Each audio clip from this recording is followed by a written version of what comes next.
Yeah, Shaeffer's a pretty popular dude. He probably raised in the millions of dollars. I wasn't involved in that. There was a board of directors in Alaska that was involved in that, but the FBI sent in a FBI informant to the Alaskans for Liberty board, and the FBI informant derailed all of the fundraising efforts. And Shaeffer had all this money that was raised that was supposed to help him out, but it never got used in a way that Shaeffer approved of. It was the most absolutely insane thing I ever saw in my life. So not only did they send him to prison and unjustly incarcerate him like they did you, but when he raised all the money to try to do a good appeal, they derailed all his fundraising efforts. So, so. Right. That's something that the news media, 60 Minutes, needs to do an expose on, because here's the thing.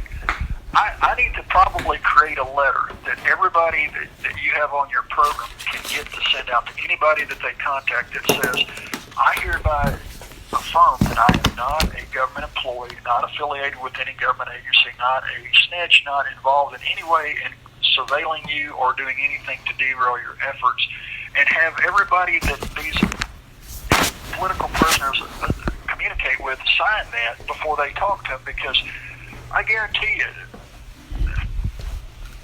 I'm not pointing fingers and naming names at all, but these people are notorious at, covering their bases of their lies. Once they build a lie, it's a mountain of lies. And all you have to do is start scratching at the surface, and you'll find one liar is supported by another liar. So my whole case begins with a statement from an FBI officer saying that they had ongoing surveillance of me for sovereign citizen extremists. In other words, they admit they're spying on me and my family. For how long? Okay, and then they say, well, we suspect him of this. Well, but there's no proof. They got a search warrant for a plane based on probable cause. They don't have the ability to determine probable cause. That's not in their bailiwick. That's not in their wheelhouse. They don't have that authority to determine probable cause. But they say, we've determined probable cause that Mr. Parsons is conspiring to kidnap a judge. Okay, and then after the trial, they said, the U.S. Attorney says, well, there really never was any proof that Mr. Parsons had conspired to do anything, and he didn't even know anything about the arrest warrants, which is the truth. I didn't. Had nothing to do with anything because I didn't know anything about it. I'm locked up. Don't have access to anything. Anybody wouldn't have, And then the whole issue is that it wasn't a conspiracy to kidnap. It was lawful arrest warrants from a lawful court in another country. Well, you're talking to the choir here. I don't disagree with anything you're saying, but I think a letter like that probably needs to be drawn up so that all these people that you're dealing with are obviously political targets. Yeah. Being silenced for exposing the corruption in the government. And like you said, and you a couple of weeks ago, I got a copy of your weekly program and nothing else, but I bet you probably sent me information about the FBI's utilizing DNA, where they rigged the DNA to frame people, and I never got it. Yeah, Dr. Frederick Whitehurst was a national whistleblower within the FBI forensic labs, and he blew the whistle on multiple counts of case fraud within the FBI. There was something else, Mike. I sent you pictures too of from the website. I also sent those to Mrs. P. You should be getting color pictures from the UPS store in Florida. You asked for pictures of the wolves and everything that is on your website, so you should be getting those. If you or they or anybody else that sends me anything related to my case, anything that has my name on it, anything that has my photograph, anything that has anything to do with me, that's legal. That by nature is legal. It's stuff that I can use in my case. Write on the envelope, legal mail, legal material, and that is supposed to stop these people from opening up and going through my legal mail and removing stuff. They're supposed to have me open it in front of them by their own rule. I got a letter yesterday given to me last night at 8 o'clock that was from the appellate court in Tennessee, mandating that they're through with my case. It was not in an envelope. It was just the letter. I said, well, where's the envelope? I don't know. Well, who gave it to you? Sergeant Hott. Okay, well, There was no envelope. No. Well, this is legal mail. It's got to have an envelope, and it's got to be sealed. It's supposed to be for me to be opened by me in your presence. See, they're rogue. The whole thing is... Yeah, I mean, everything, yeah. They orchestrated and now they're covering up the murder of Robert David Neal in a CMU prison in Terre Haute, Indiana. They divert and destroy mail on a regular basis. None of this surprises me. So as you're discussing this, I don't mean to sound so nonchalant about it, but it's like this goes on all the time. I see it every time, and I'm just in agreement with you, and I don't know what else to say other than I agree with you. You know? Right.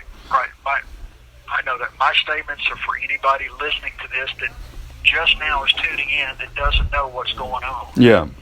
Because you're at ground zero. You know what's going on. You're there at the scene, witnessing it firsthand in real time. Yeah. I'm just reporting an update on what's been going on for a long time to a lot of people that you profile, and the people that listen to this that might want to pick up the phone and call the news media and say, hey, look into this. Why don't you do an investigation into this? That's what we need. We need other people involved, like the FBI has thousands of people on their payroll. Well, we don't have that kind of a budget, but we can damn sure get volunteers. Yeah, the FBI has 35,000 employees. They have a budget of $9 billion. And they also, Mike, let me just share, there's a Feeling Cute movement where the guards all throughout the country were taking pictures of themselves and putting words underneath about how they abused prisoners, and it got so much attention nationally that they had to fire a few guards. But that's how bold these guards have became in their abuse of prisoners. Also, ABC or CBS did a nationally recognized story about horrific conditions in Alabama statewide prisons, that it was considered cruel and unusual punishment, and they had horrific pictures that were taken inside the prisons of cells with, stagnant water, cells with, roaches and holes in the wall and steam pipes that were, that's the most horrific conditions you can imagine. There was also a person that was killed and in prison. They turned off his water. He died from dehydration. Also, there was a guy that was murdered in prison. They don't know how, but his organs were missing when the family got the body. It's like, why would the organs be missing? Nobody gave approval to take the freaking organs.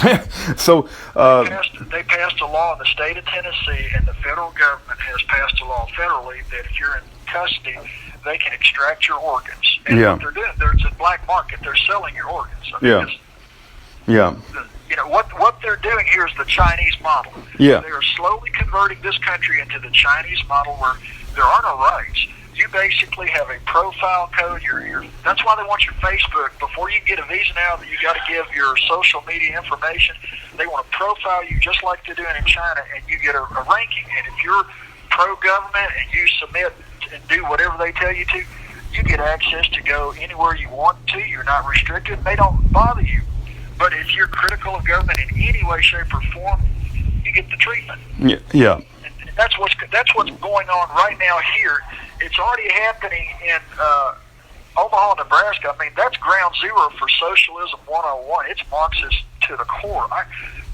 You have no idea what I saw is so far removed from what is supposed to be an American constitutional republic. It's not even funny. Yeah. It's Nazi Germany there, and the people just go along with it. Yeah. Very few people say anything because they're afraid. Yeah.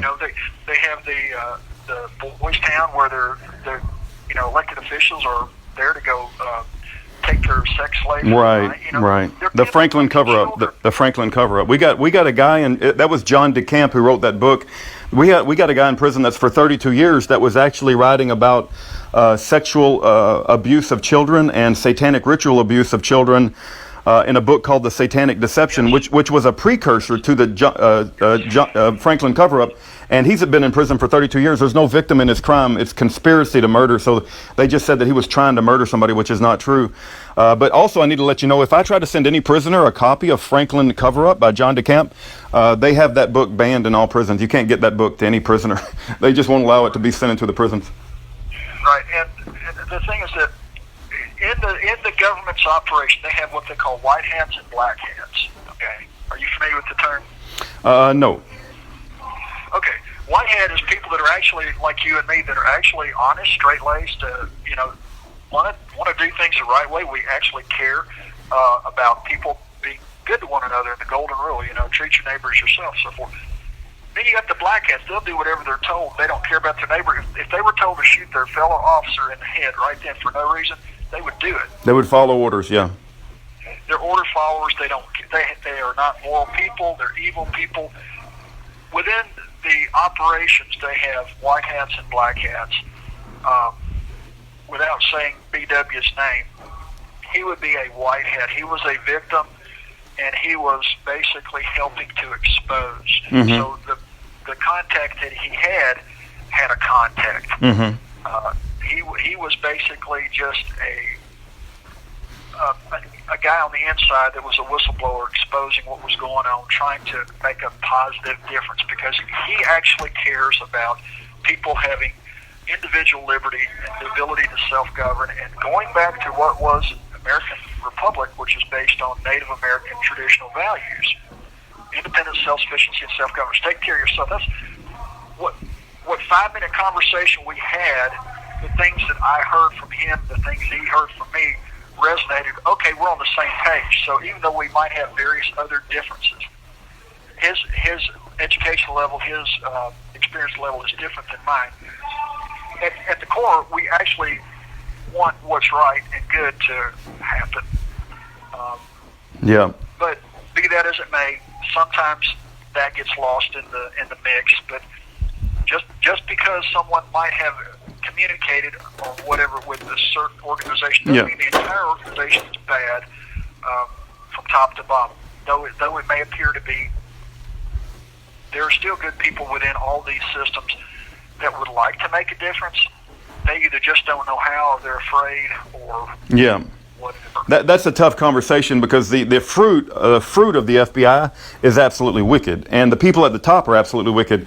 Now, whether somebody joined the FBI thinking they were going to make a difference for a positive and they were just naive, it's like the FBI. We have an FBI agent on video saying the primary function of the FBI is to squelch political dissent. That was the reason it was put together.